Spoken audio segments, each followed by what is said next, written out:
Ahora mismo estamos en medio de una guerra sobrenatural. Es una guerra entre luz y oscuridad, una guerra entre bien y mal, una guerra entre Cristo y el anticristo. Esta guerra sobrenatural es una lucha hasta el final, no hasta que te canses o te agotes. No hacemos esto con nuestra fuerza, lo hacemos con la de Dios. San Pablo da este grito de batalla: usa la armadura de Dios, es una orden, no una solicitud, es para tu beneficio. Sé fuerte con el Señor y la fuerza de su poder.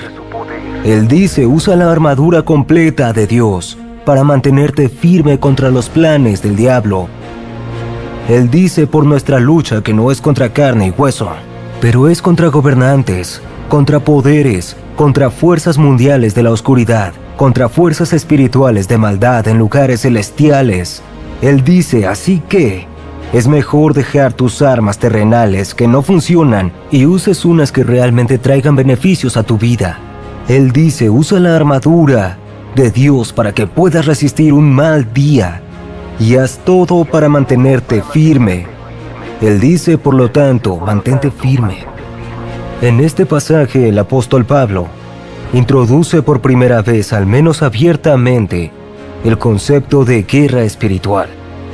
Pablo dice: aguanta como un buen soldado de Jesucristo, pelea la batalla de la fe, somos vencedores por medio de Cristo. San Pablo dice en Colosenses 2:15, en la cruz, cito, Jesús desafió poderes y principados y exhibió públicamente a Satanás. La Biblia dice que a eso vino Cristo al mundo, a destruir las obras del diablo. El mensaje es que subió a la cruz para vencer a Satanás. Ahora, lo que me pregunto es esto: ¿no puedes creer en la redención de la cruz y no creer en el propósito de la cruz? Y su propósito era destruir un demonio muy real cuyo objetivo es destruirte a ti. El apóstol Pablo dice que tienes un enemigo que es muy real y que confía en que olvidarás que está allí.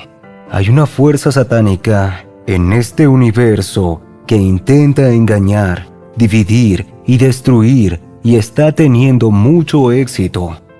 Y no habrá un punto en tu vida donde Satanás te deje solo. El hecho es que la misma Biblia te dice que hay un Dios muy real, que hay un demonio muy real, con fuerzas demoníacas muy organizadas, despiadado, comprometido a destruirte, y que ese demonio atacará tu mente, tu cuerpo, tu matrimonio, tus finanzas, a tus hijos, tus relaciones y a tu iglesia. Pero no es tu pareja el problema. Hay un enemigo. No es tu jefe el problema. Hay un enemigo. Ni siquiera es tu propia y personal inquietud interna el problema. Hay un enemigo que perturba, confunde y divide, que busca causar celos y envidia en ti y en mí para no tener paz mental en el corazón. Y él quiere...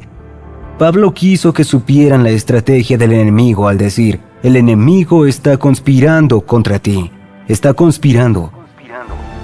Satanás te ataca porque eres hijo de Dios y odia lo que es de Dios. Te ataca porque eres la luz del mundo y él, rey de las tinieblas. Te ataca porque eres la verdad y él, padre de las mentiras. Te ataca porque eres un soldado de la cruz. Estás ungido, tienes la palabra de Dios y estás cubierto por la sangre de Cristo. Toma la espada de la verdad de Dios y ataca las puertas del infierno. Eres una amenaza y solo podrás sobrevivir si usas la armadura de Dios y te defiendes. Usa la palabra, la sangre de la cruz, la autoridad del nombre de Jesús y conduce a esos demonios a los rincones del infierno, porque la victoria es a través de Cristo. Dios te dio su autoridad. Úsala para obtener la victoria y paz en esta vida. Pablo dijo: te daré armas que funcionen. La gente dice que son 6, pero creo que hay 7 piezas en la armadura.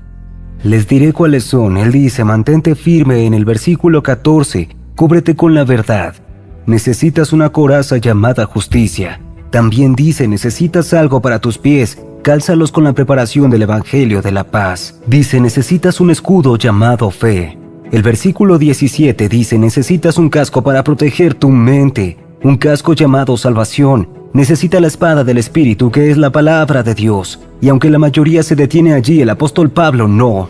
Dice que aunque estas 6 cosas son importantes, necesitas una más. En el versículo 18, él dice, reza. Reza si quieres la victoria. En tu matrimonio, asegúrate de ser un hombre o mujer de oración. Si quieres una victoria académica en tu escuela o universidad, debes convertirte en una persona de oración.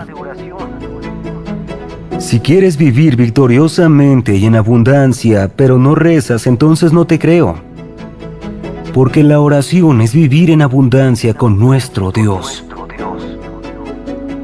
Necesitamos ver que hay un reino espiritual que en realidad es honestamente más real e importante que este reino, pero lo ignoramos porque no lo vemos.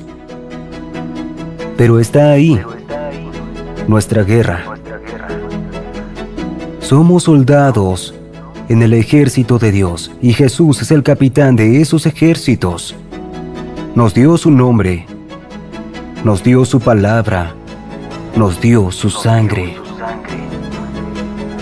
Cuando al fin comencé a aprender, cuando alguien me enseñó que el diablo estaba detrás de muchos de mis problemas, algunos creados por mí, pero que él estaba detrás de muchos, que tenía autoridad sobre él.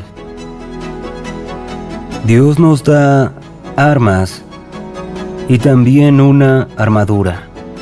Debemos saber cómo usar nuestras armas y asegurarnos de usar nuestra armadura regularmente. Guerra espiritual para personas espirituales. ¿Cuántos tienen suficiente del enemigo y están listos para luchar contra él y ganar la guerra? Bien. Hazlo con la fuerza de Dios.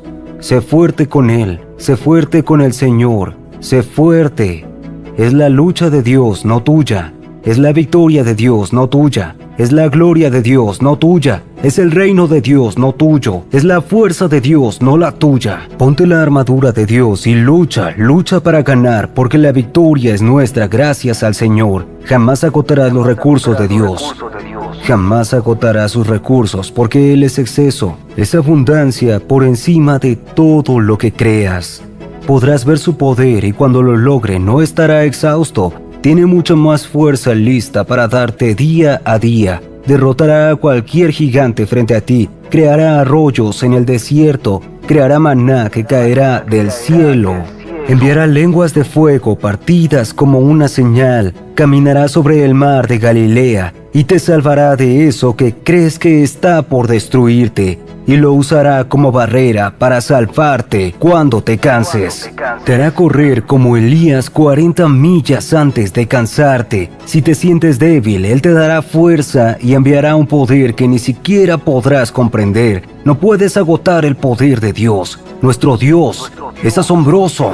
Está lleno de gracia y verdad, es todopoderoso, es el conquistador de la muerte y la tumba, el conquistador de la enfermedad y la muerte, el conquistador de potestades y principados, el conquistador del Calvario, es el león de la tribu de Judá, es el Señor de la gloria y vendrá pronto con poder y gran gloria, es sobre las almas eternas de hombres y mujeres, trata de tus hijos e hijas, trata del futuro del mundo. Es hora de que aquellos que nombran a Dios se vistan y se muestren. Es una pelea hasta el final y quiero ganarla con ayuda de Dios Todopoderoso.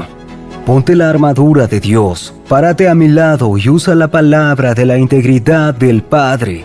Pelea la batalla de la fe, resiste al diablo y huirá de ti. Y para quienes nombran a Cristo, no dejes que Satanás y sus horribles demonios destruyan tu matrimonio. Ponte toda la armadura de Dios y lucha. No permitas que ataque tu salud. La Biblia dice, por sus llagas hemos sanado. No dejes que ataque tus finanzas. La Biblia dice que Dios reprenderá al devorador por tu bien. Él te lo devolverá 7 veces. No dejes que el diablo robe tu paz, porque Cristo es el príncipe de la paz. No dejes que Satanás robe tu alegría. En su presencia habrá plenitud de la alegría. Si la quieres, lucha por ella. Lo quieres, lucha por ello. Me gustaría profundizar en las palabras proféticas del libro Revelaciones. y explorar las imágenes presentadas sobre el gobierno del Anticristo. Como creyentes es crucial entender estas enseñanzas para cuidarnos del engaño y seguir firmes en nuestra fe. En Revelaciones 13, del 11 al 12, hay una vívida descripción del ascenso al poder del Anticristo. Habla de una bestia que emerge de la tierra, con cuernos como el cordero, pero ruge como un dragón. Este lenguaje figurativo simboliza a la naturaleza engañosa del Anticristo. A simple vista, su apariencia parece inocente, como un gentil cordero, pero las palabras que salen de su boca están llenas del venenoso espíritu del dragón, el mismísimo Satanás. Una forma en que el Anticristo ejercerá control será estableciendo una religión mundial. Serán engañados y en ocasiones forzados a inclinarse y adorar al Anticristo como a un Salvador. Además, las Escrituras dicen que el Anticristo establecerá un sistema monetario mundial. Este sistema impondrá su poder a todos, ricos y pobres, grandes y pequeños, sin importar tu estatus social o riqueza. Requerirás una marca en la mano derecha o la frente. Sin ella nadie podrá comprar o vender. Esta marca será un símbolo de lealtad al reino del Anticristo, una señal de sumisión ante su poder. Es una señal de adiestramiento. El sistema monetario mundial representa el deseo del Anticristo de controlar cada aspecto de la vida humana y sus necesidades básicas.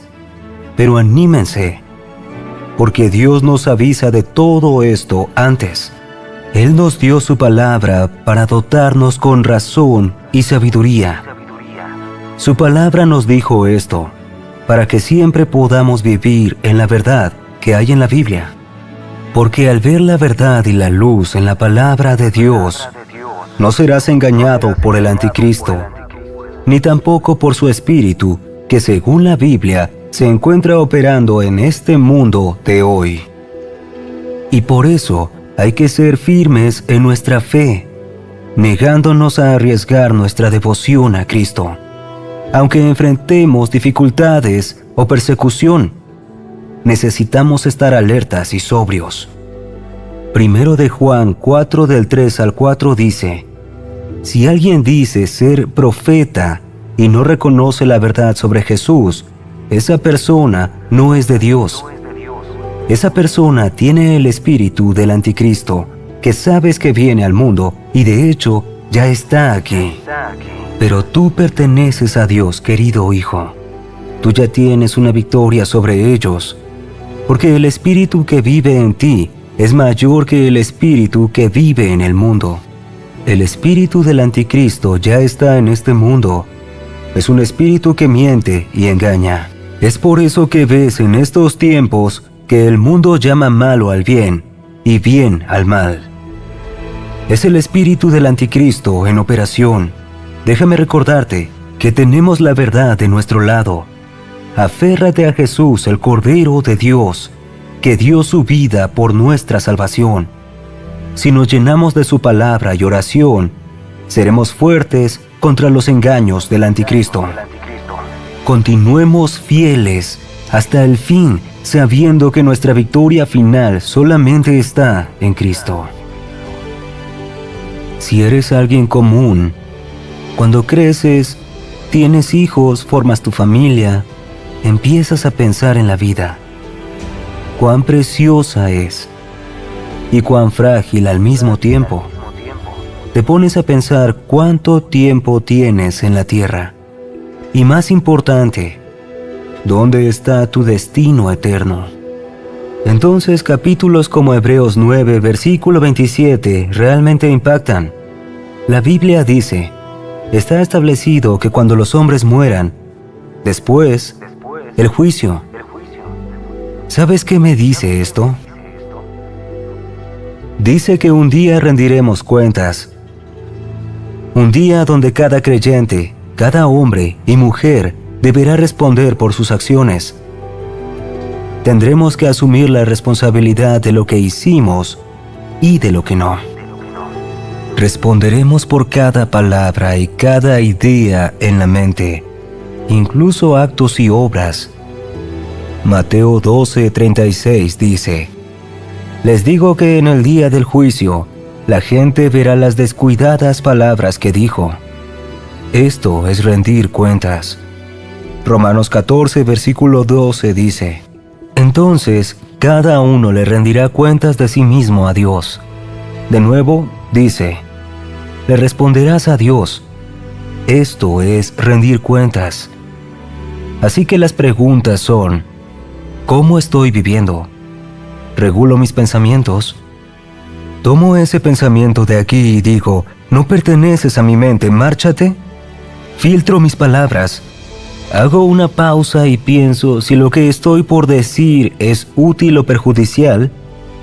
¿Vives de tal forma que sabes que rendirás cuentas? La Biblia dice en 2 de Corintios capítulo 5 del 9 al 11, ya sea que estemos en casa o fuera, procuremos agradecerle porque asistiremos al tribunal de Cristo, para recibir lo que corresponde por lo hecho mientras estábamos en el cuerpo, sea bueno o malo. Si conocemos el respeto al Señor, persuadiremos a otros.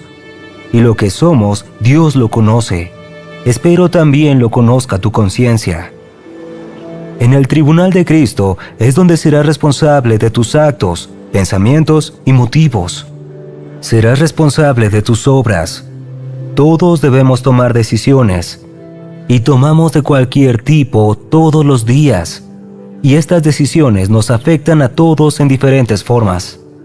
Ahora quiero hablar sobre Hebreos 4, versículo 13 que dice: Nada en la creación está oculto a la vista de Dios. Aquello oculto será descubierto ante los ojos de aquel a quien rendiremos cuentas. Este versículo nos recuerda que Dios ve todo y que cualquier acción, sea buena o mala, toda acción efectuada en oscuridad o luz, todo se expondrá el día del juicio. Al meditar este pasaje, recuerdo una historia que ocurrió en la época del gran diluvio.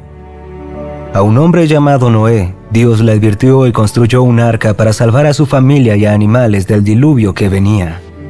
Pero la gente a su alrededor no le creyó y siguió con su camino de pecado. Algunos no creyeron sus palabras porque pensaron que era una tontería. Otros quizá pensaron que seguirían disfrutando del pecado. Pero cuando el diluvio llegó, se expuso la maldad de su corazón. Les dieron la oportunidad de arrepentirse y no lo hicieron. Les dieron opción de alejarse de la maldad, pero rechazaron esa opción. Y el juicio de Dios les llegó. Su orgullo, codicia, lujuria y pecado los hundieron en un camino de destrucción y no escaparon de las consecuencias de sus actos. Al igual, Hebreos 4:14 nos recuerda: lo hecho en la oscuridad será expuesto el día del juicio. Eso que hagamos en secreto, los pecados que pensamos que nadie sabe, saldrán a la luz. No hay escondite a sus ojos, todo lo ve. Pero verás, si hoy me escuchas, aún hay tiempo. Aún hay oportunidad de cambiar tu vida. Podemos continuar en nuestro camino de pecado y enfrentar su juicio, o podemos arrepentirnos y recibir su perdón y gracia. La traducción amplificada de Mateo 7, versículo 13 al 14 dice: Entren por la puerta estrecha, porque la puerta es ancha y fácil de transitar, es el camino que conduce a la perdición y pérdida eterna, y son muchos los que entran. Pero pequeña es la puerta y angosta, y difícil de transitar es el camino que conduce a la vida eterna, que pocos encuentran. ¿Decides andar por el camino angosto, difícil de transitar, pero que lleva a la vida eterna? La Biblia dice que pocos la encuentran. ¿O decides ir por el camino ancho, donde te saldrás con la tuya sin limitarte? Tú decides. Los placeres de este mundo o la justa disciplina. Tú decides. Buscas dinero, poder y cosas materiales o buscas piedad? Tú decides. En conclusión, Hebreos 4:13 es un poderoso aviso de que Dios ve todo y que todos nuestros actos se expondrán el día del juicio. La historia de Noé muestra las consecuencias del pecado y cómo siempre será expuesto, y que los cristianos tenemos esperanza de salvarnos a través de Cristo. Volvamos arrepentidos, sabiendo que Él es fiel y justo para perdonar nuestros pecados y limpiar toda injusticia según la Biblia. Vivamos la vida de forma que brinde honor y gloria a Dios, sabiendo que algún día rendiremos cuentas de todo lo que hicimos. El enemigo te estudia, él te conoce, observa cómo te comportas en ciertos escenarios, él observa cómo te comportas con ciertas personas. El enemigo observa hacia dónde miras, lo que dicen tus palabras, observa lo que eliges escuchar, ve lo que haces en secreto, ve cómo te comportas en privado y usa toda esa información para crear una fuerte tentación y ponerla ante ti. Tiene muchas estrategias, pero todas ellas se basan en última instancia en el engaño. El único poder que el enemigo tiene sobre ti es el poder con el que te engaña para que se lo otorgues. Hay muchas estrategias engañosas del enemigo, pero ahora solo me centraré en dos para profundizar en verdad y ver cómo funcionan en nuestra contra en nuestra vida diaria. Y quiero que escribas en la sección de comentarios, escribe abre mis ojos. Deja que sea tu oración para la razón. Deja que sea tu compromiso de atención al reino sobrenatural. Recuerda esto, todo en el reino del infierno se basa en sombras cambiantes. Todas las armas, todos los ataques, son solo creaciones de figuras sombrías. En el momento que introduces cualquier cosa que venga del infierno, a la luz del Espíritu Santo, el poder de la oscuridad se disuelve. La luz erradica a la oscuridad. ¿Qué le hace la luz a la oscuridad? Disuelve la oscuridad. Por su propia naturaleza, por la necesidad de su naturaleza, la luz y oscuridad no pueden coexistir. La presencia de cualquiera es la ausencia del otro. Así que en tu vida debes recibir la luz del Espíritu Santo. De hecho, ya vive en ti. Tienes el poder de Dios en ti. Has sido puesto con Cristo, estás con Él. Cristo tiene poder y estás con Él, estás en un lugar celestial. Entonces, ¿por qué no vemos la manifestación, la realización, el logro de ese poder? Porque parece que a veces vivimos derrotados, aunque con el Espíritu Santo tendremos la victoria. Bueno, te mostraré cómo ataca el enemigo. De hecho, puedes estar bajo este ataque sin siquiera darte cuenta. Rezo para que sea eliminado de tu vida.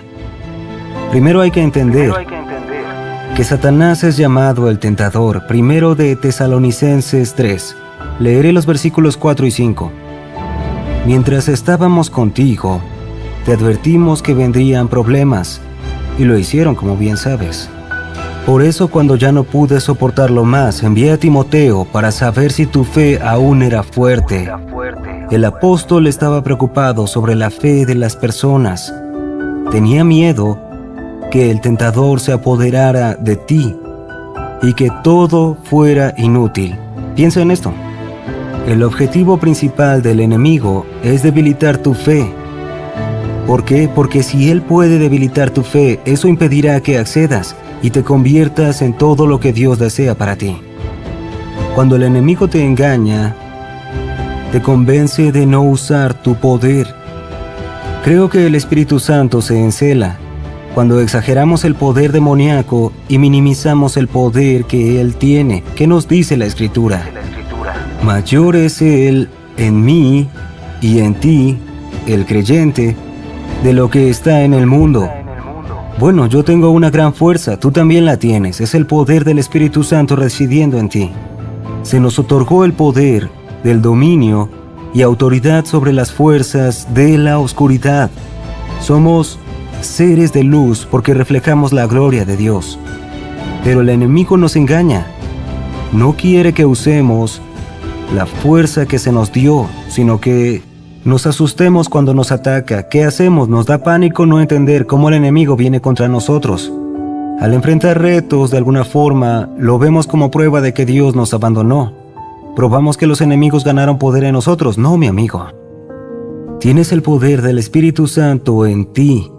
Creo que los creyentes entienden su identidad en Cristo. Esta crisis de identidad es lo que impide que muchos creyentes entren y vean la fuerza de ese poder. Hemos sido liberados, rescatados, nos hemos llenado del Espíritu Santo, pero muchos no vemos, no actualizamos ni experimentamos el fruto de esa libertad solo porque nos engañamos al no abrazarla. El enemigo te engaña, exagera su poder sobre ti, quiere que te sientas atado, que sientas que estás maldito, quiere que sientas una gran e inmensa fuerza sobre ti que no puedes romper sin importar cuánto lo intentes. Es una mentira del enemigo. Estás retenido ahí porque no te das cuenta del poder que tienes. Las escrituras lo llaman el tentador. ¿Pero qué hace? Él pone ante nosotros las cosas que cree que nos harán elegir el pecado sobre Dios. Veamos Mateo 4. Cuando tentaron a Jesús en el desierto, el enemigo intentó ofrecerle algo 3 veces, algo que saciaría los antojos de la carne. Bueno, Jesús sin duda resistió, pero la verdad es que si el pecado fuera un producto, los demonios serían vendedores. Pero la realidad es, aunque los demonios te tienten, no pueden pecar por ti.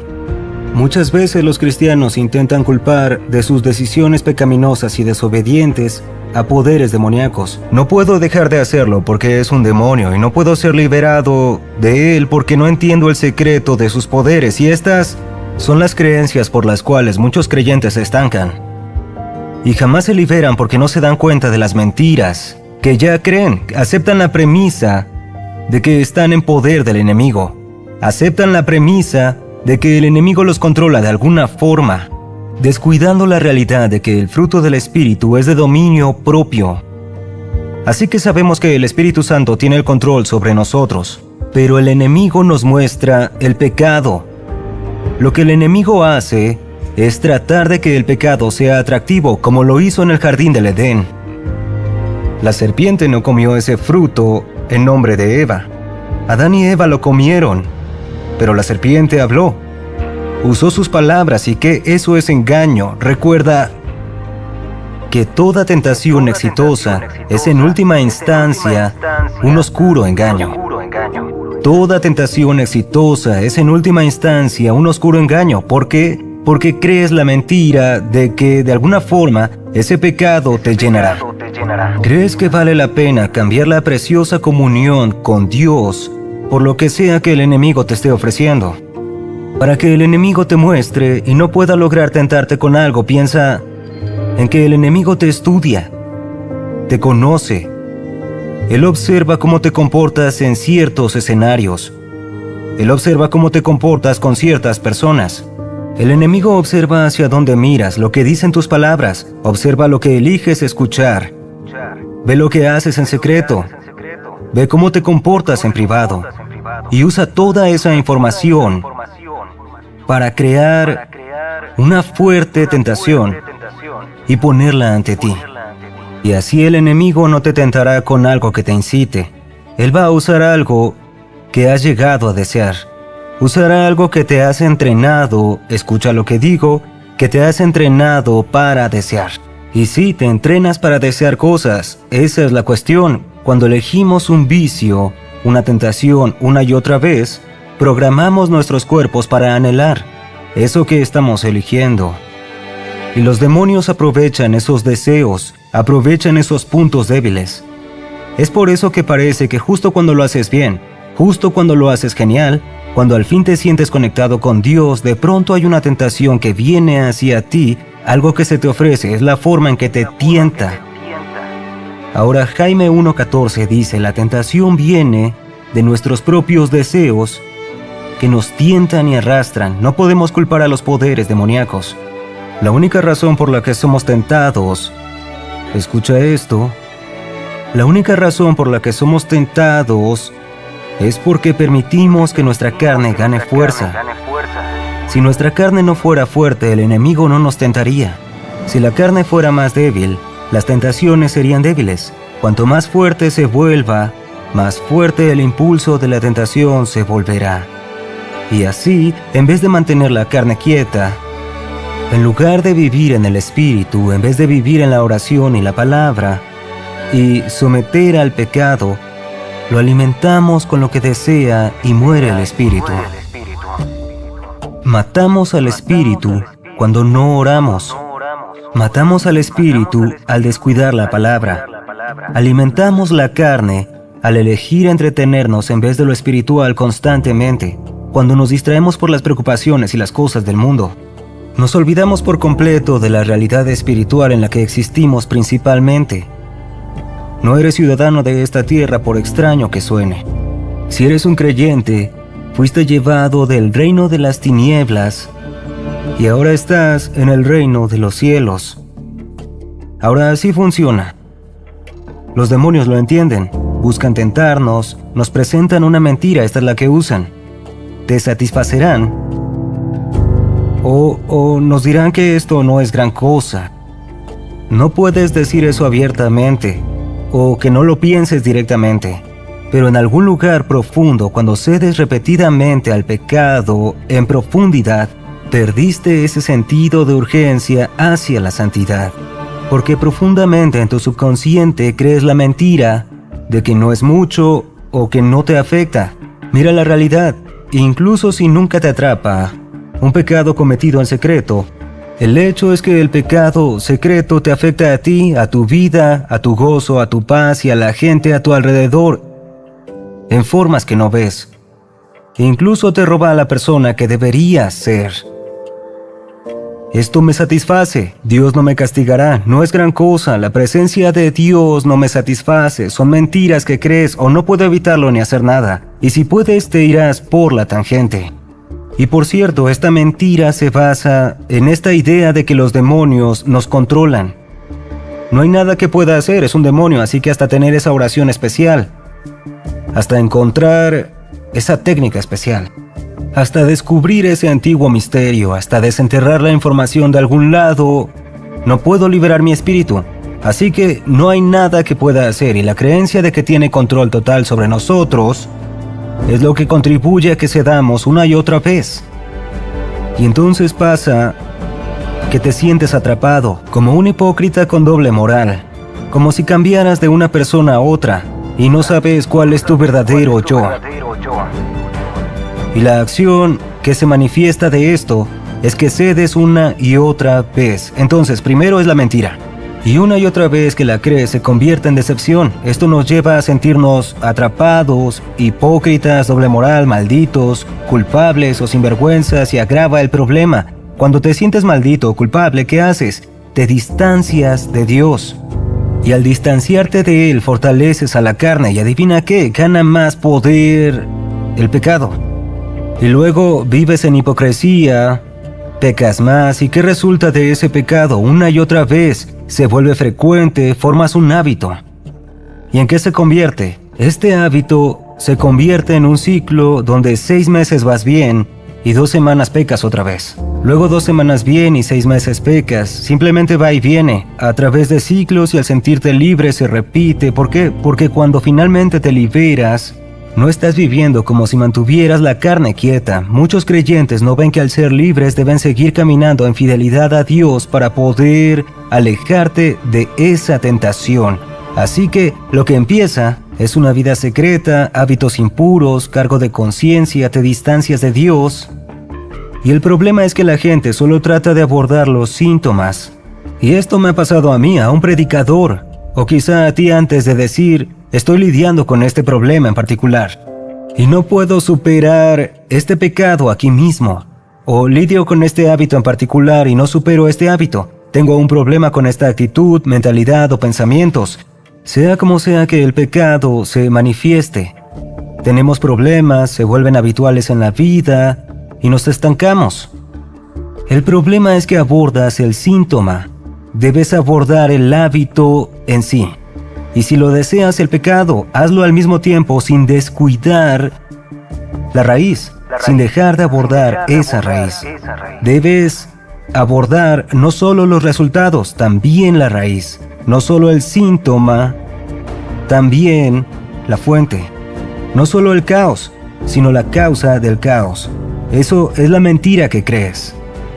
Regresas a ti y ¿qué ves? Engaño. Vuelves a este lugar y te das cuenta, oh Dios, creo en una mentira. Quizá creas que el pecado te llenará. Quizá creas que no hay otra opción más que pecar. Quizá creas que no es gran cosa. Quizá creas que jamás te liberarás de ello, así que mejor cedes de vez en cuando.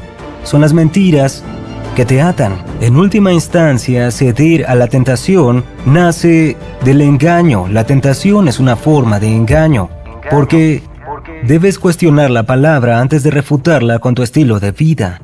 Y vas por ahí creyendo una mentira. Ahora estás atado a ella, ¿y qué crees? Jesús dijo, conocerás la verdad y será de quien la escriba. Pon en los comentarios, la verdad te hará libre, me hará libre. Si aún estoy atado, si la verdad me libera y aún estoy atado, si continúo, ahí hay una verdad que aún no me creo.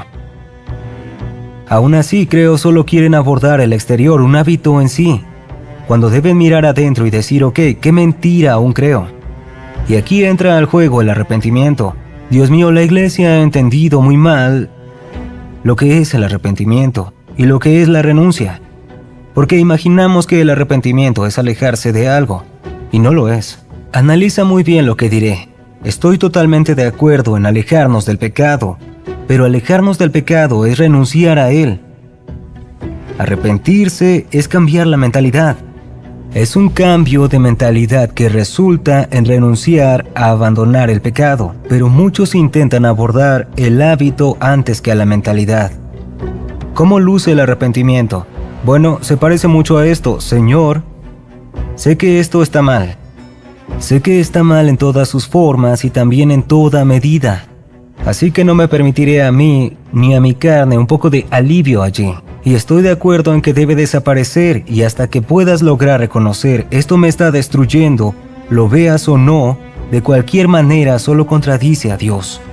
Cuando estés de acuerdo con Dios, esto debe terminar. Debe irse en todas sus formas y para siempre. Cuando te arrepientas y en verdad lo creas, una vez que lo hagas, podrás lograr renunciar. ¿Qué es renunciar?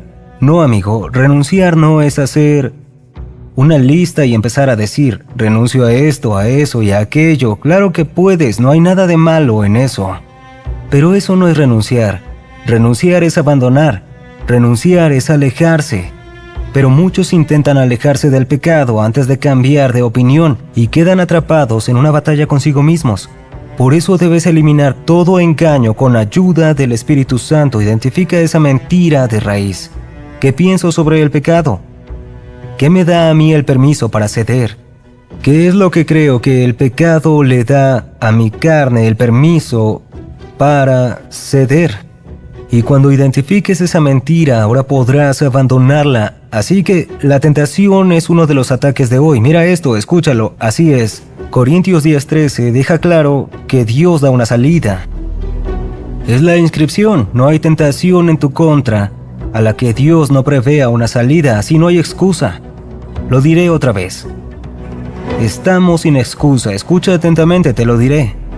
Sé que algunos se ofenderán, pero prefiero ofenderte con la verdad a consolarte con la mentira. Prefiero ofenderte en libertad que mentirte y verte en cautiverio. Es la verdad. Nadie elige pecar por ti, solo tú.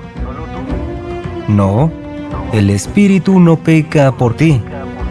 No es una fuerza demoníaca quien te fuerza a desobedecer a Dios. Tenemos que crecer.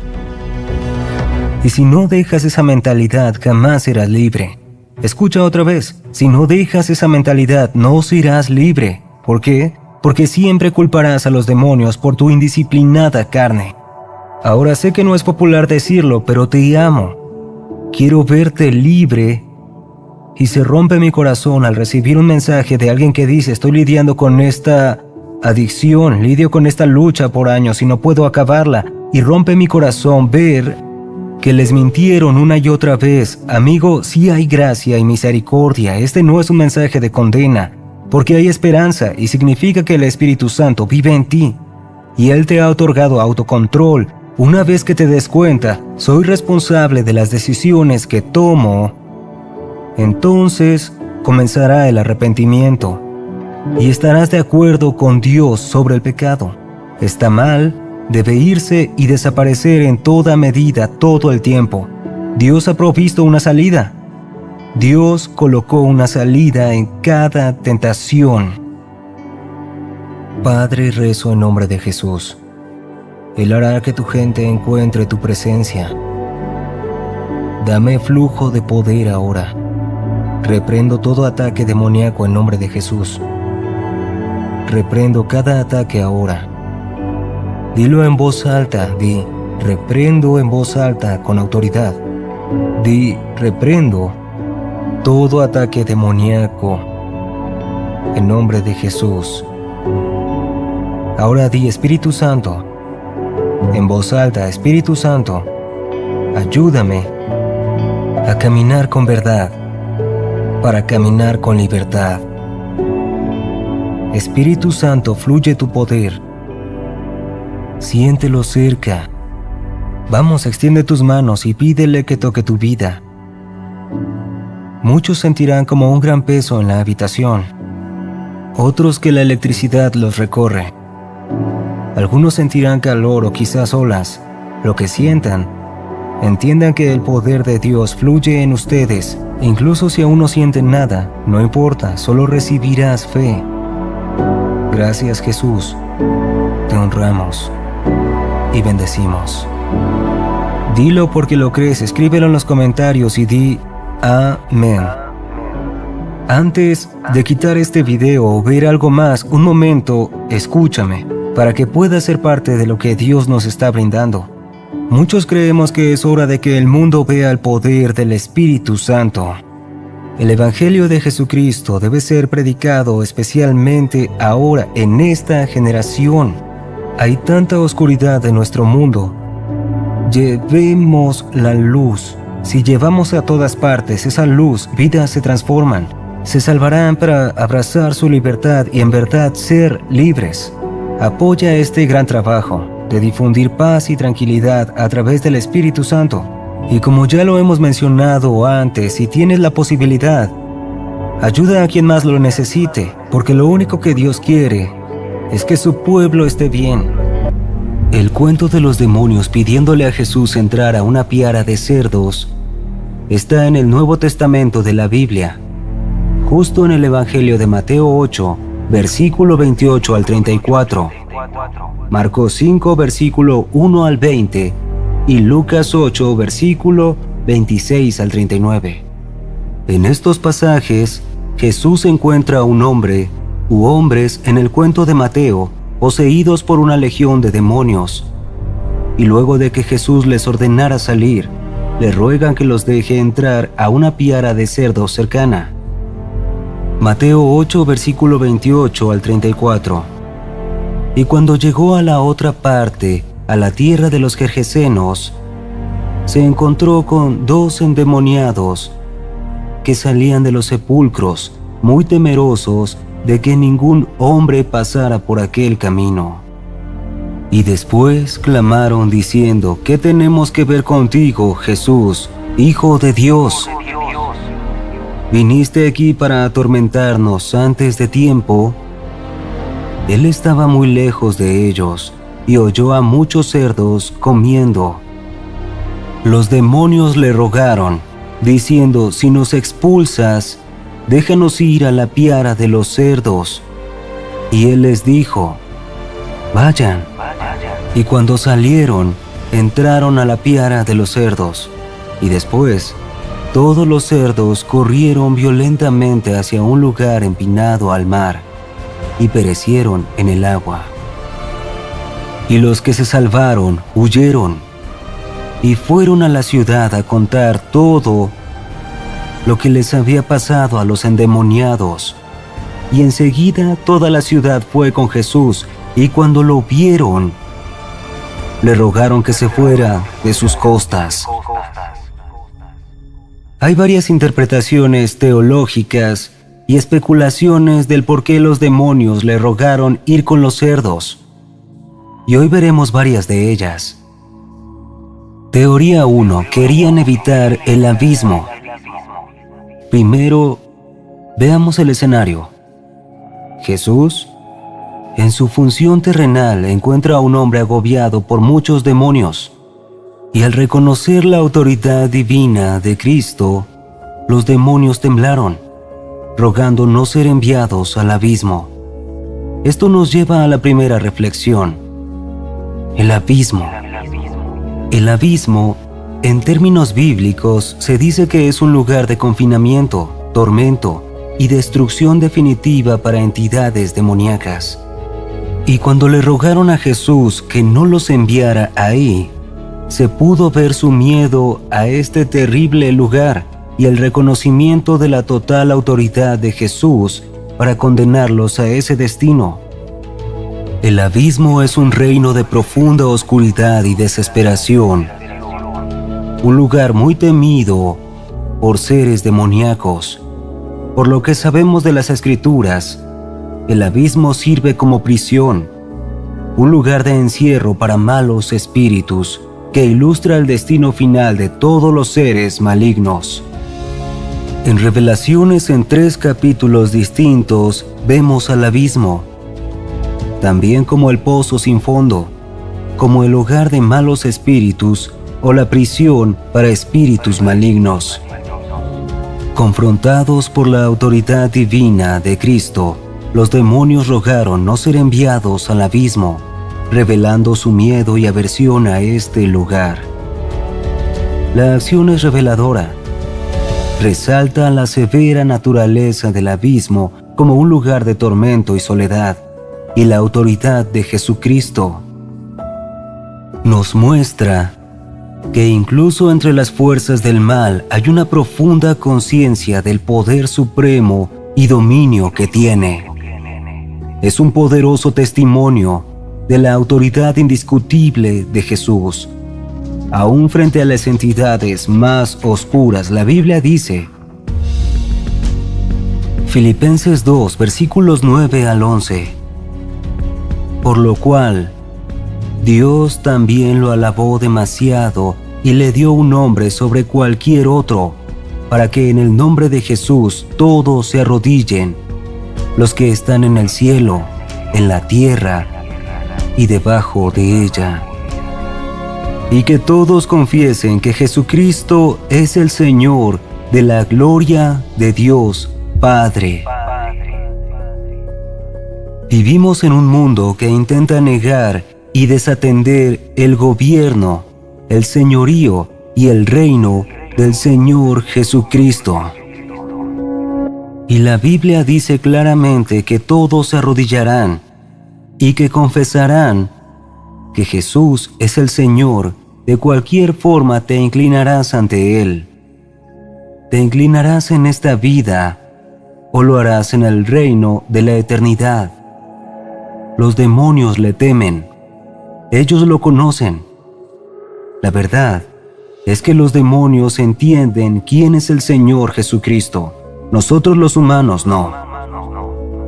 Él es Pantocrátor. Gloria a su santo nombre. Pantocrátor viene del griego y se traduce como Padre, Dios Todopoderoso. En la iconografía y teología cristianas, es una representación específica de Cristo que lo muestra como el gobernante todopoderoso del universo. Teoría número 2.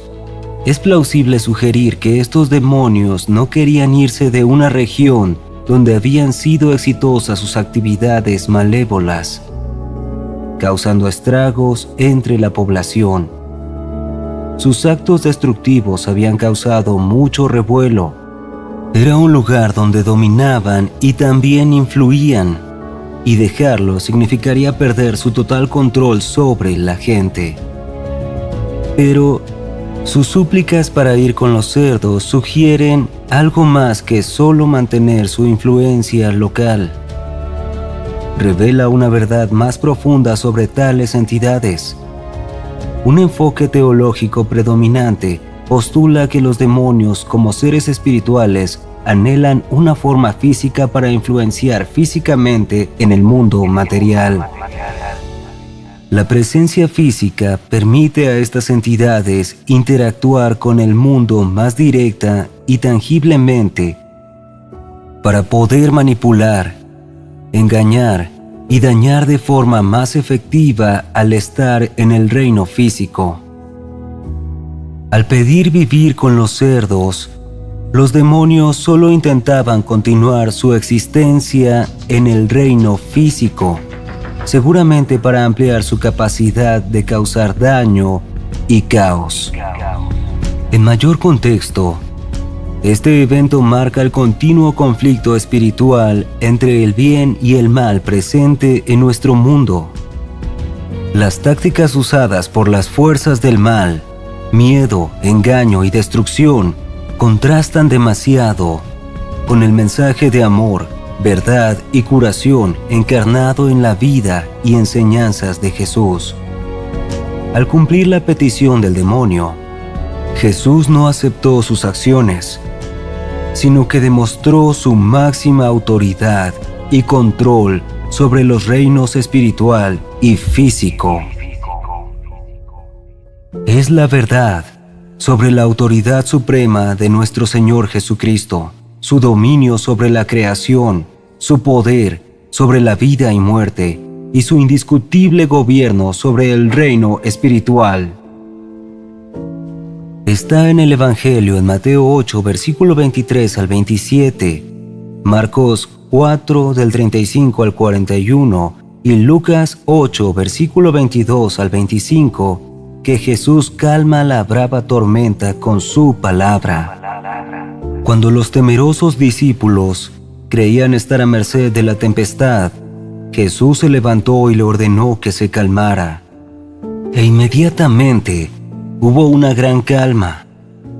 Este poderoso milagro es un recordatorio que hasta los vientos y olas obedecen. Su autoridad en la naturaleza es absoluta. Refleja su entidad divina como creador y protector de todas las cosas. Su autoridad no termina con la naturaleza. Jesús también tiene poder sobre la vida y muerte, las dos realidades más profundas de la existencia. Lo vimos cuando sanó a los enfermos, revivió a los muertos y al final con su propia muerte y resurrección. En Juan 11:25 Jesús dice: Yo soy resurrección y vida. El que crea en mí vivirá, aunque muera. Esta declaración destaca la autoridad única de Jesús para conceder vida eterna a quienes ponen su confianza en Él, resaltando su poder para conquistar la muerte. Su poder sobre las tormentas muestra su dominio en la creación. Su poder sobre la vida y muerte afirma su identidad como autor de la vida. Y su poder sobre los demonios confirma su supremacía en el reino espiritual. Estas verdades son demasiado reconfortantes, porque al reconocer su autoridad, podremos descansar con su capacidad para calmar nuestras tormentas. Nos dará vida eterna y protegerá de las fuerzas del mal. Al navegar a través de los desafíos de la vida, podremos sacar fuerza y coraje del conocimiento de su autoridad suprema. En tiempos de miedo e incertidumbre, recordemos la calma que le trajo al mar tempestuoso. Con su poder sobre la vida y muerte, y poder sobre las fuerzas de la oscuridad, podemos hacerlo. Confiar en que está con nosotros. guiándonos, protegiéndonos y en última instancia, dándonos la promesa de la vida eterna. Le hablo a ese creyente que trabaja con el Espíritu Santo, que se rinde ante Él, haciendo lo que puede con su propio poder y con la gracia de Dios para resistir las tentaciones del pecado. Estoy hablando con el creyente que se frustra con su propio comportamiento, que dice no quiero hacer esas cosas, pero las hago por ellos, o sé que debería hacerlas, pero no logro atreverme a hacerlo. Debería saber que el Espíritu Santo está incluso si pecas, y eso lo saben los amigos del Espíritu Santo, porque a medida que camines a largo plazo con el Espíritu Santo y estés consciente de su presencia, estés consciente de su naturaleza, a medida que camines con Él, habrá momentos en que te equivoques, habrá momentos en que falles, y en esos momentos sabrás que la presencia del Espíritu Santo está contigo. Este no es un permiso para pecar. Simplemente dice que incluso en nuestro estado defectuoso, el Espíritu Santo está. Juan 14, versículo 15 al 17, dice esto: Si me amas, sigue mis mandamientos, y le pediré al Padre, y te dará otro abogado que nunca te dejará. El Espíritu Santo conduce a toda la verdad. Ahora me detendré allí solo para reconocer que claramente Jesús nos enseña a obedecer los mandamientos de Dios. Aquí vemos tanto la gracia como la verdad. Seguirás sus mandamientos si en verdad lo amas y te esforzarás guardando su santo estándar. Entonces dice, le preguntaré al Padre y te dará otro abogado que nunca te dejará, el Espíritu Santo, que conduce a toda la verdad. El mundo no puede recibirlo porque no lo busca y no lo reconoce, así que los incrédulos no lo tienen.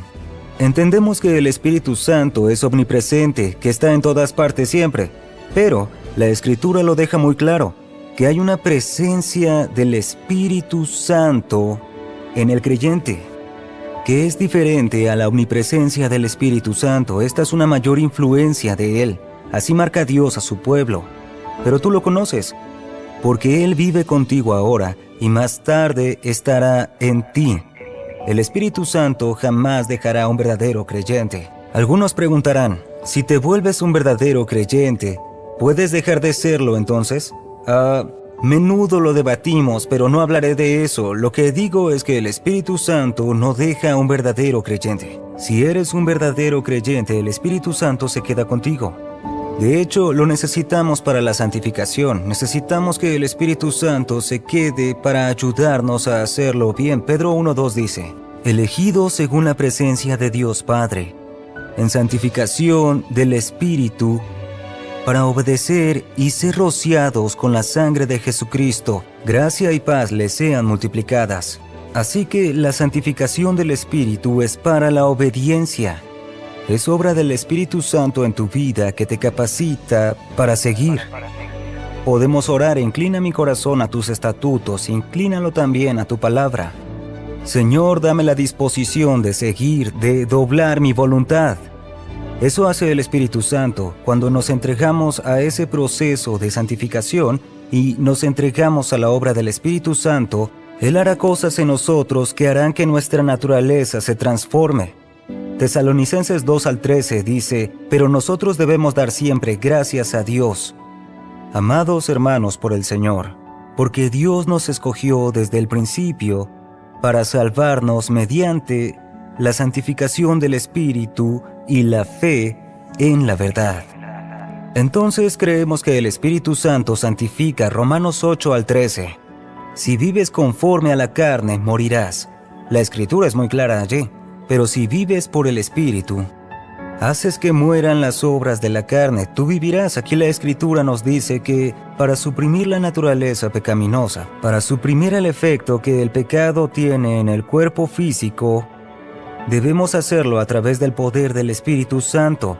A través del Espíritu, mortificamos o hacemos que mueran las obras de la carne.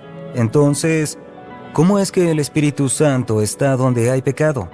Es una buena pregunta. ¿Cómo puede estar el Espíritu Santo en un pecador? Bueno, recuerda, esta es la obra de la cruz. Es la expiación, es el ministerio de la reconciliación. es la justicia imputada a través de la fe. Cuando renaces como creyente y pones tu fe en la obra de la cruz, un gran cambio se producirá. Cuando Dios mira la cruz y ve el sufrimiento de su Hijo, que habían derramado su ira sobre él, cuando Dios mira ese sacrificio, cuando mira a Cristo en la cruz, Él ve tus errores. Nuestros pecados estaban allí. Cuando Dios ve la cruz, ve tus defectos, tus errores, ve tu inequidad, ve tus actitudes y pensamientos pecaminosos. Y ese intercambio se hizo a tu favor porque ahora cuando Dios mira a quienes pusieron su fe en Cristo, Él ve la perfección de Él. Dios nos está redimiendo. Te pregunto, cuando pecamos, ¿quién es el que peca? ¿Es alguien más? ¿Podríamos culpar a alguien más? No. ¿Es algún demonio? No. ¿La cultura es quien peca? No. ¿Quién peca cuando lo hacemos?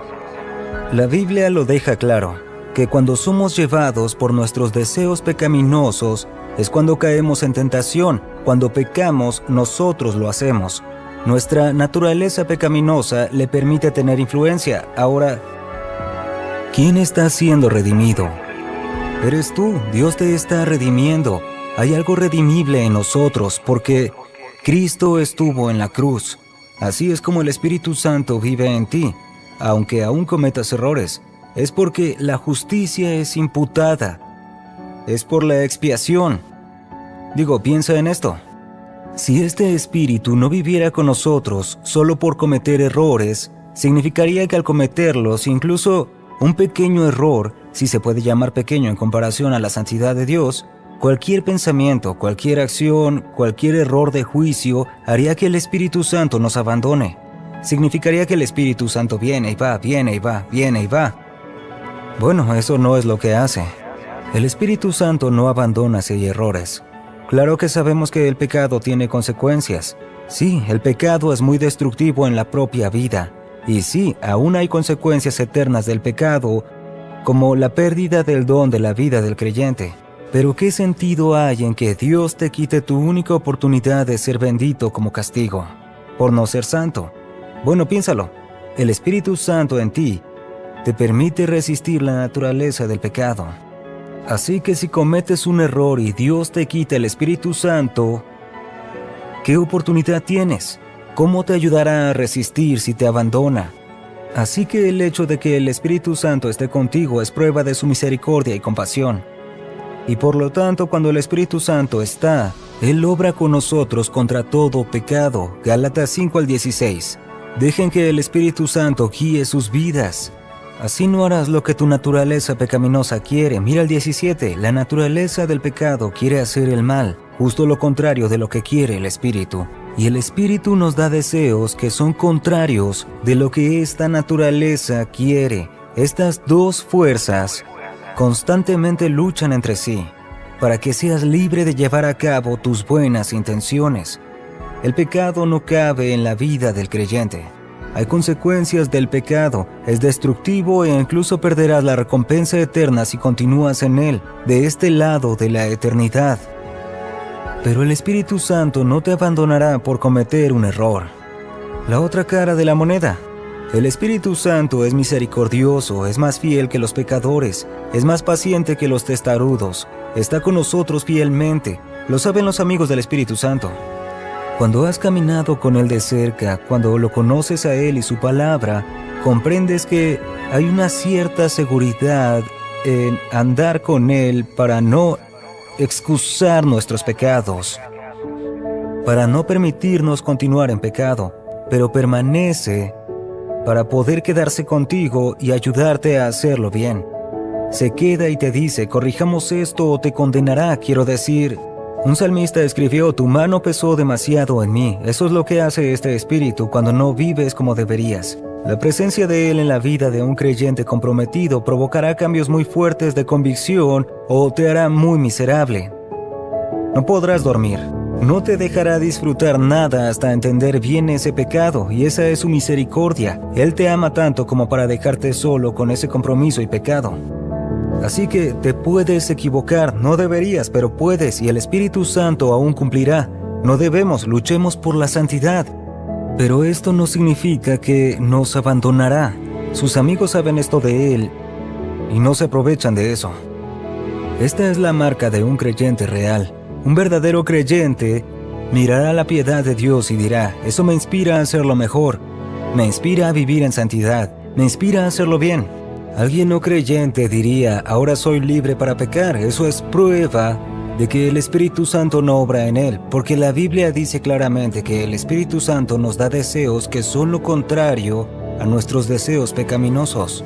En este momento podrías agradecerle. Quisiera que le agradecieras en la sección de comentarios ahora mismo. Gracias, Espíritu Santo. Puedes decirlo como quieras, no sé ustedes, pero yo agradezco la fidelidad del Espíritu Santo. Él no está para excusar nuestros pecados, Él no está para dejarnos continuar en Él. Él está para poder liberarnos del pecado y que sigamos trabajando para ser más como Cristo. Así que de nuevo, ¿cómo puede el Espíritu Santo estar ahí, aún con pecado en tu vida? Es por la sangre de Jesús, es por la obra de la cruz. Es por lo que Jesús hizo en ese gran intercambio en la cruz. Recuerda esto. Fue en la cruz que lo mejor que Dios ofreció se encontró con lo peor que el hombre ofrecía. Ofreció el pecado, rebeldía, terquedad, orgullo. Dios ofreció a su Hijo. Lo mejor que Dios ofrecía y lo peor del hombre para ofrecer se unieron en la cruz. Y se expresó allí mismo, en ese momento. Ahí se produjo el gran intercambio. Y ahora nosotros tenemos al Espíritu Santo, porque nuestro registro está limpio por lo que hizo Cristo. Y cuando Dios nos ve la protección de Cristo, es justicia imputada, nos ve y dice: veo a mi Hijo. Y así como puedes cometer errores, no te sirvas de eso, porque si en verdad amas al Espíritu, te diré esto: si volviste a nacer, no desearás aprovecharte de eso. Quien realmente nació de nuevo no se aprovecha de la gracia de Dios. Usan su gracia para lo que estaban destinados, se liberan del pecado. Así es como un creyente mantiene al Espíritu Santo, incluso si a veces comete errores, debido a la obra de la cruz. Dios no redime ángeles, no redime demonios. Dios te está redimiendo y por eso el Espíritu Santo está contigo aun si cometes un error. ¡Qué privilegio! Los ángeles no entienden esto, ni siquiera conocen la redención. Tenemos ese privilegio. Dios nos ama tanto que eligió redimirnos. Gracias, Espíritu Santo, de verdad. Quiero que oremos ahora y quiero que pidas la ayuda al Espíritu Santo para que por favor aleje tu camino del pecado. Padre, oro por el que recibe esto. Y ante todo, Señor, te agradecemos, porque tu misericordia es nueva cada mañana y momento. Perdónanos por cómo te hemos ofendido, precioso Espíritu Santo. Vamos, dilo. Dilo: siento, Espíritu Santo. Dile eso. Dile: ayúdame a complacerte y no a entristecerte. Ahora, precioso Espíritu Santo, recuérdales que vivan en la conciencia de la cercanía de tu presencia. Gracias, Señor, por estar. En el poderoso nombre de Jesús oremos. Quiero que lo digas porque lo crees. Amén. Sé que es tentador hacer clic en algo más. Hay más contenido que ofrece varios temas diferentes, pero escúchame un momento. Escúchame.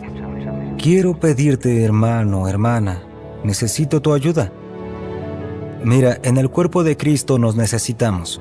El Señor obviamente es quien ha aumentado su ministerio. El Señor es quien brinda los recursos que necesitamos para cumplir la obra del Evangelio, que es gratis. Pero la única forma de difundirlo es haciendo que este mensaje, que este video llegue a más personas que lo necesiten. Dios creó el cuerpo humano como un motor finamente ajustado de enorme poder y requiere combustible para seguir operando. Así que, ¿por qué alguien decidiría pasar hambre? El mundo llama dieta a no comer, y lo hacen para perder peso o por salud.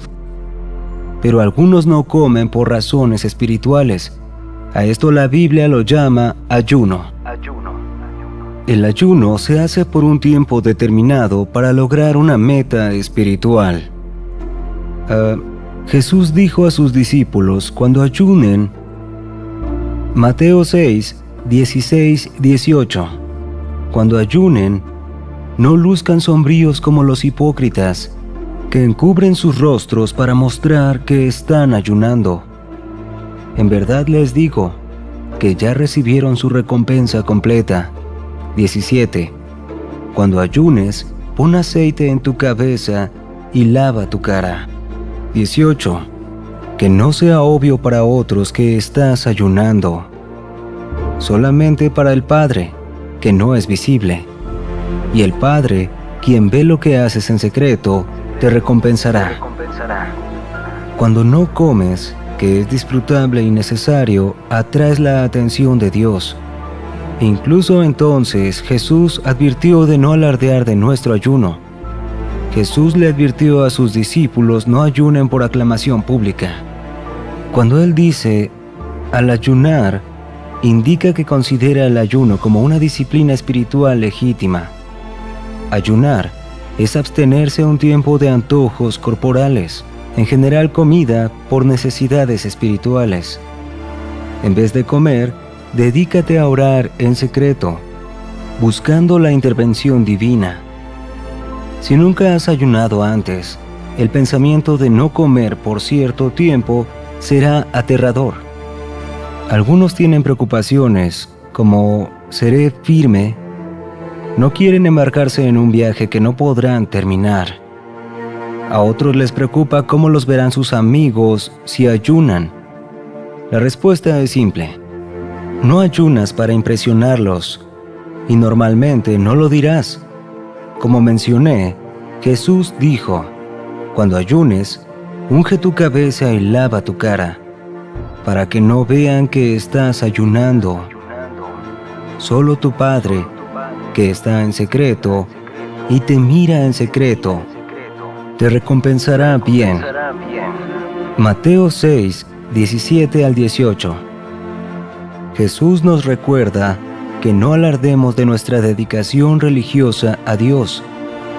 El ayuno, por otro lado, es un compromiso privado entre tú y Dios. Puedes hacerlo en privado y no decirle a nadie.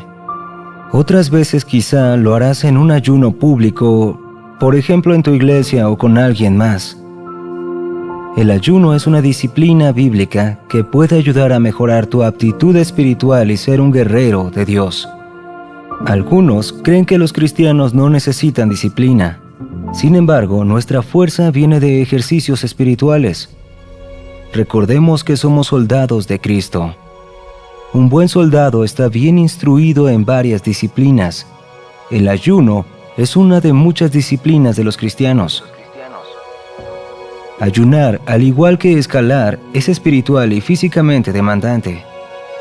Empieza esta aventura con una clara visión de lo que harás y sabiendo que el camino puede ser difícil, pero el beneficio valdrá la pena. Comienza levemente si es tu primer ayuno. Dios honrará tu primer paso de fe, que parecerá pequeño a otros, pero gigante para ti. Dios también se preocupa por la respuesta de tu corazón en un ayuno. Tu actitud es una parte muy seria de Él. Así como cuando un hombre se declara a una mujer, no es su declaración lo que la hace decir sí, es su corazón.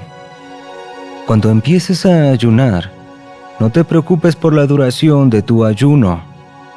Solo asegúrate que tu relación con Dios está funcionando bien. Él es consciente de todo. Entiende y valora la sinceridad de tus oraciones mucho más que su duración. Entonces, si nunca has ayunado, comienza con solo saltarte una comida. En el Viejo Testamento, a los judíos les exigían ayunar por un día en el Yom Kippur cada año. Un día empezaba al atardecer y terminaba al atardecer del día siguiente, de acuerdo con su calendario. Dios les enseñó a contar sus días. La noche y la mañana eran el primer día. Génesis 1:5. Planea iniciar tu ayuno al atardecer, o quizá un poco antes del atardecer. Significa que tendrás que pasar la noche sin comida y omitir el desayuno y comida del día siguiente. Después del atardecer, la mayoría de judíos rompían su ayuno comiendo. Si ayunas por algo específico en una plegaria, invita a alguien más a orar y ayunar contigo. Hay fuerza en los números. Jesús dijo en Mateo 18:19, en verdad les digo, que todo lo que aten en la tierra quedará atado en el cielo, y todo lo que desaten en la tierra quedará desatado en el cielo. De nuevo les aseguro, si 2 de ustedes en la tierra concuerdan en cualquier cosa que pidan, les será concedido por mi Padre en los cielos. Esto no solamente es sobre la oración, también es sobre el compromiso que hacemos, el acuerdo con otra persona. Ayuno con propósito. Cuando te prepares para ayunar, analiza bien en tu corazón para averiguar por qué lo harás. Enlista tus razones. Hazlo en papel para verlo con tus propios ojos. Mantener una causa encerrada en tu mente la volverá difusa o vaga. Quizá tengas una idea general de por qué debes ayunar ahora, pero dedica tiempo a escribir tus razones. Tu enfoque será más nítido si lo ves escrito. Planifica todo. No empieces tu ayuno casualmente o con actitud errática. Planea para el éxito. Haz un firme compromiso de ayunar por un día a pesar de las circunstancias. ¿Qué tipo de ayuno? Tipos de ayuno. El ayuno absoluto. Este es un ayuno donde se elimina toda la comida y agua. Pablo siguió este ayuno por 3 días después de ver al Señor Jesús en camino hacia Damasco y quedó ciego. Y él, Pablo, estuvo 3 días sin ver y sin comer ni beber. Actos 9:9. En tu primer ayuno, no sigas el ayuno absoluto. Este está pensado para quienes están demasiado angustiados o que lo hacen para resolver un problema grave. Por ejemplo, para librarse de una adicción o protegerse de un adversario espiritual. Ayuno normal. En este ayuno, evitas todo alimento sólido y solo bebes líquidos. La palabra ayuno se usa en la Biblia para referirse a quienes no comen alimentos sólidos. El beber líquidos generalmente se omite. En esos días, Jesús, no comió nada, y después, al terminar, estaba hambriento. Lucas 4:2. No se menciona que Jesús bebiera líquidos. Cuando la gente ayuna, ¿qué beben? Muchos omiten las bebidas agradables como refrescos y diversos tipos de jugos. Esto corresponde con la descripción del Viejo Testamento de afligirse a uno mismo y ayunar. El ayuno parcial. En este ayuno, elimina ciertos líquidos o sólidos, pero no omites todos. También se le llama el ayuno de Daniel. Cualquiera que elijas hacer primero, ten en cuenta que es un salto de fe. Dios ve tu corazón y te recompensará por eso. Si lo disfrutaste y crees que otros lo necesitan, déjanos un like ahora mismo y no olvides suscribirte al canal para recibir más enseñanzas sobre motivación espiritual. Y recuerda dejarnos tu opinión en la caja de comentarios, además de activar la campanita de notificaciones para no perderte ninguno de nuestros videos. Ayúdanos con esta misión de llevar el mensaje de Dios a todo aquel que lo necesite.